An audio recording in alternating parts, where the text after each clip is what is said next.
మాధవి గారు ఏ వంట చేయబోతున్నారు? Gobi ginger rice. Gobi ginger rice. Okay, start చేసేద్దామా? ఓకే అండి.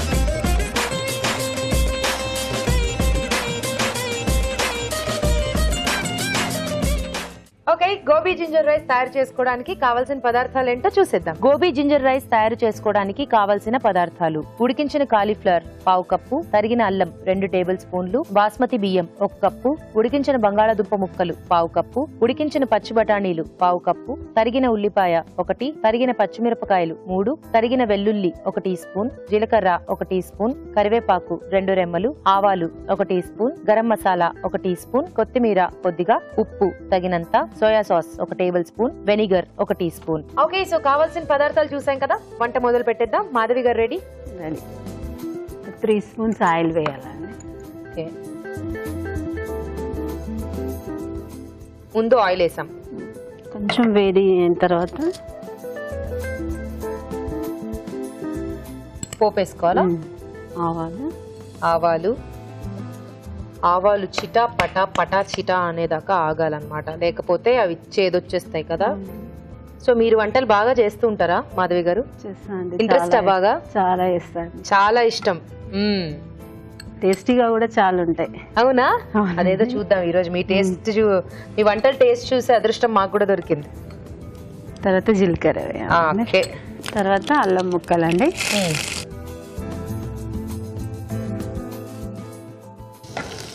తర్వాత వెల్లుల్లి ముక్కలు. వెల్లుల్లి కొంచెం వేగాలి. సో ఎన్నేళ్ళు అయిందండి మీకు పెళ్ళయి మీ ఇద్దరికి? చాలా ఇయర్స్ అయిందండి. చాలా ఇయర్స్ అంటే 27. ఫస్ట్ ఎవరు ఆన్సర్ చెప్తారా అని చూసాను, ఆవిడే చెప్పారంటే మీరు మర్చిపోయారా? మర్చిపోలే. ఓకే, సో 27 ఇయర్స్ అయిందన్నమాట. సిల్వర్ జూబ్లీ దాటేశారు. అయిపోయిందండి, అది కూడా చేసేసుకున్నారా ఫంక్షన్? అభిరుచి వాచ్ చేస్తూ ఉంటారా అండి? చేస్తామండి. ఎలాంటి రకాల వంటలు బాగా ఇష్టం మీకు? ఎక్కువ టిఫిన్స్, స్నాక్స్, టిఫిన్స్ అవైతే ఈజీగా చేసుకోవచ్చు కాబట్టి. ఏం చేస్తుంటారు డైలీ మీరు టైం పాస్ కి వంటలు కాకుండా? పిల్లలతో సరిపోతుందా? 3 పిల్లలు. తర్వాత కరివేపాకు వేయాలండి. కాజు. ఓకే, పచ్చిమిర్చి,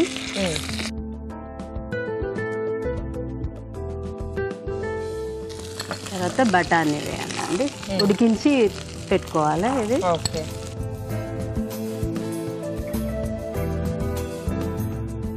తర్వాత ఆలు. ఓకే, ఇది కూడా ఉడికిచ్చింది? లేదండి, పచ్చిదేనా? పచ్చిదే, కొంచెం మగ్గుతుంది కదా అండి దాంట్లో. ఆనియన్స్ అండి. ఆనియన్స్. సో ఇప్పుడు ఈ ఆనియన్స్ ఆలు 2 కొంచెం మగ్గాలి. 3 పిల్లలు అంటే ఏం చేస్తూ ఉంటారు పిల్లలు? నాకు ఫస్ట్ ట్విన్స్ అండి, 2. ఓ, ఓకే. తర్వాత ఒక పాప. ఫస్ట్ కూడా పాపలే 2, తర్వాత ఒక పాప. 3 పాపలు. 2 డిగ్రీ 3rd ఇయర్ అండి. చిన్న పాప first year, inter first year. Okay. So next cauliflower కూడా వేసేసుకుంటారా? అవి బాయిల్ చేసినాయండి. అవునా, ఉడికిచ్చారా? ఇవి కొంచెం మంచిగా ఫ్రై అయినాక వేస్తే బాగుంటుంది. ఓకే, మూత పెట్టుకుందామా లేకపోతే పర్లేదా? పెట్టండి కొంచెం. ఎస్పెషల్లీ ఆలు ఉంది కదా, కొంచెం టైం తీసుకుంటుంది మగ్గడానికి. సో ఆలు మగ్గితే నెక్స్ట్ ప్రాసెస్ చేసుకుందాం. చూద్దామండి. గోబీ వేసుకోవాలి. మగ్గిపోయింది గోబీయా. నెక్స్ట్ కొంచెం garam masala.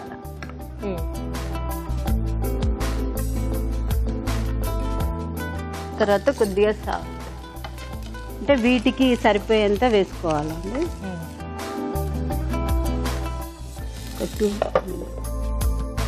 So already ఉడికిచ్చిన cauliflower వేసారు. ఒక్క 1 మినిట్ మూత పెట్టుకుని నెక్స్ట్ ప్రాసెస్ చేసుకుందామా? చూద్దామా? చూడండి, మగ్గిపోయింది. ఇప్పుడు రైస్ వేసుకోవాలండి. ఇందులో రైసా?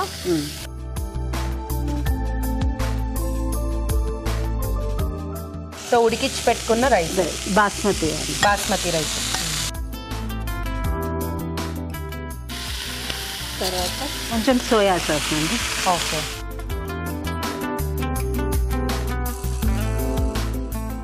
దీంట్లో బాగుంటుందండి సోయా సాస్? ఫ్రైడ్ రైస్ లాగానే కానీ గోబీ అండి, కొంచెం వెనిగర్.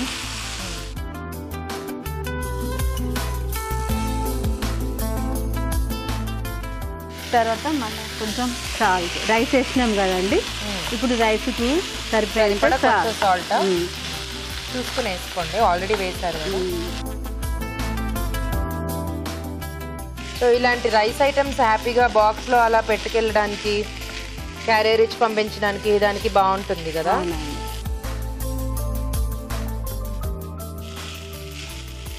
బాగుంది.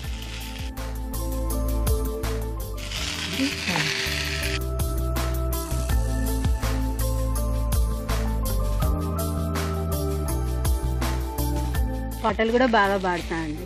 అవునా? ఇప్పుడు దాకా చెప్పరే ఆ మాట. మీ వారు వంట చేస్తున్నప్పుడు పాడిస్తా, ఓకేనా? మన డిష్ అయిపోయింది కదా.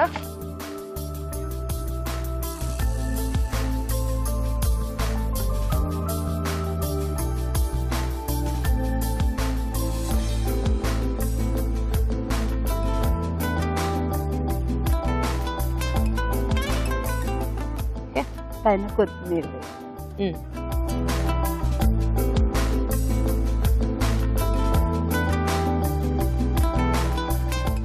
Gobi ginger rice ready.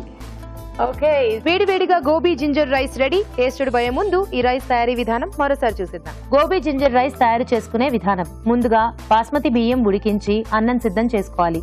ఒక పాన్ లో నూనె వేసి ఆవాలు, జీలకర్ర, తరిగిన అల్లం, తరిగిన వెల్లుల్లి వేసి వేయించాలి. దీనిలో కరివేపాకు, జీడిపప్పు, తరిగిన పచ్చిమిరపకాయలు, ఉడికించిన పచ్చి బఠానీలు, బంగాళదుంప ముక్కలు, ఉల్లిపాయ ముక్కలు వేసి వేగనివ్వాలి. ఆ తర్వాత ఉడికించిన కాలీఫ్లవర్, గరం మసాలా, ఉప్పు వేసి వేగాక అన్నం, సోయా సాస్, వెనిగర్ వేసి మరి కాస్త వేగనివ్వాలి.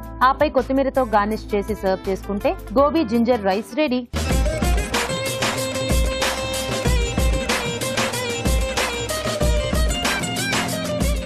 గోబీ జింజర్ రైస్ ఎలా ఉందో టేస్ట్ చూసి చెప్తానండి. రాజు గారు టేస్ట్ చూడండి.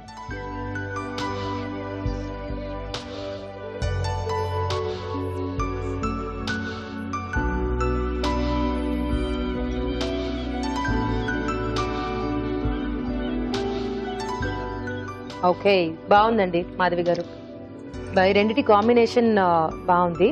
బట్ జింజర్ ఎక్కువ తెలియలేదు అనిపించింది. మీకు ఎలా అనిపించింది? సోయా సాస్ వేస్తారు కదండి, సో దానివల్ల కొంచెం డామినేట్ గా ఉంది. సో ఇలాంటి డిష్లలో కొంచెం ఆ సాస్ అనేది కొంచెం తగ్గించేసుకుంటే సో ఆ జింజర్ తాలూకు ఆ ఘాటు కొంచెం ఎక్కువగా తెలుస్తుంది. బాగుందండి రైస్ ఐటమ్. టేస్ట్ అయితే చాలా బాగుంది. Very nice. సో బాగుందండి రైస్ ఐటమ్, మీరు కూడా ట్రై చేయండి. మొన్నటి వరకు మనం ఎండల గురించి ఎక్కువగా మాట్లాడుకున్నాం. వర్షాకాలం వచ్చేసింది. మరి వర్షాకాలంలో వచ్చే ప్రాబ్లమ్స్ గురించి కూడా చెప్పుకోవాలి, అందుకు చిట్కాలు కూడా చెప్పుకోవాలి కదా. మరి వర్షాకాలంలో ఎక్కువగా మనకి కబోర్డ్స్లో కానీ, బట్టలున్న ప్రాంతంలో కానీ, బుక్స్ ఉన్న షెల్ఫ్స్లో కానీ ఒక రకమైన మొక్క వాసన వస్తూ ఉంటుంది. మరి ఈ వాసన రాకుండా ఉండాలి అంటే కాస్త బేకింగ్ సోడాని కనుక ఈ ప్రాంతాల్లో ఉంచినట్లయితే తేమనంతా కూడా ఈ సోడా పీల్చేసుకోవడం వల్ల మొక్క వాసన రాకుండా ఉంటుంది.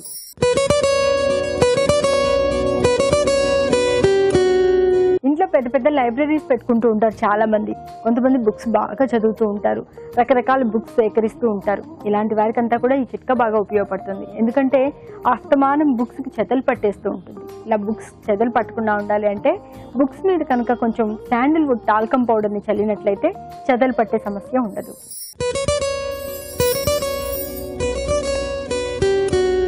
పొడి దగ్గు, వాంతులు, విరేచనాలు ఇలాంటి ప్రాబ్లమ్స్తో బాధపడుతున్నప్పుడు ఒక 10 గ్రాముల శొంఠి తీసుకుని బాగా దంచేసుకొని పొడిలాగా చేసుకుని ఒక 1/2 లీటర్ నీళ్ళలో వేసి బాగా మరక్కాచుకుని అది కషాయం అంతా కూడా బాగా దానిలో సగం వచ్చే వరకు అలాగే మరక్కాచుకుని చల్లార్చి దాన్ని వడగట్టి కనుక తీసుకుంటూ ఉన్నట్లయితే చాలా వరకు రిలీఫ్ దొరుకుతుంది.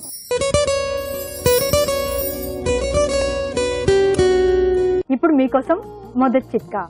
ఒక్కోసారి మనకి కళ్ళకి ఇన్ఫెక్షన్ వస్తూ ఉంటుంది. ఇలాంటప్పుడు కళ్ళు బాగా దురద పెట్టడమే కాకుండా ఎర్రబారిపోతూ ఉంటాయి, కళ్ళలో నుంచి నీరు కారుతూ ఉంటుంది.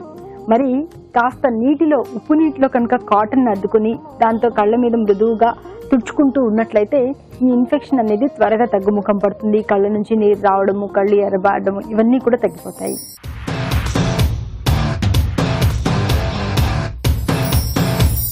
రుచి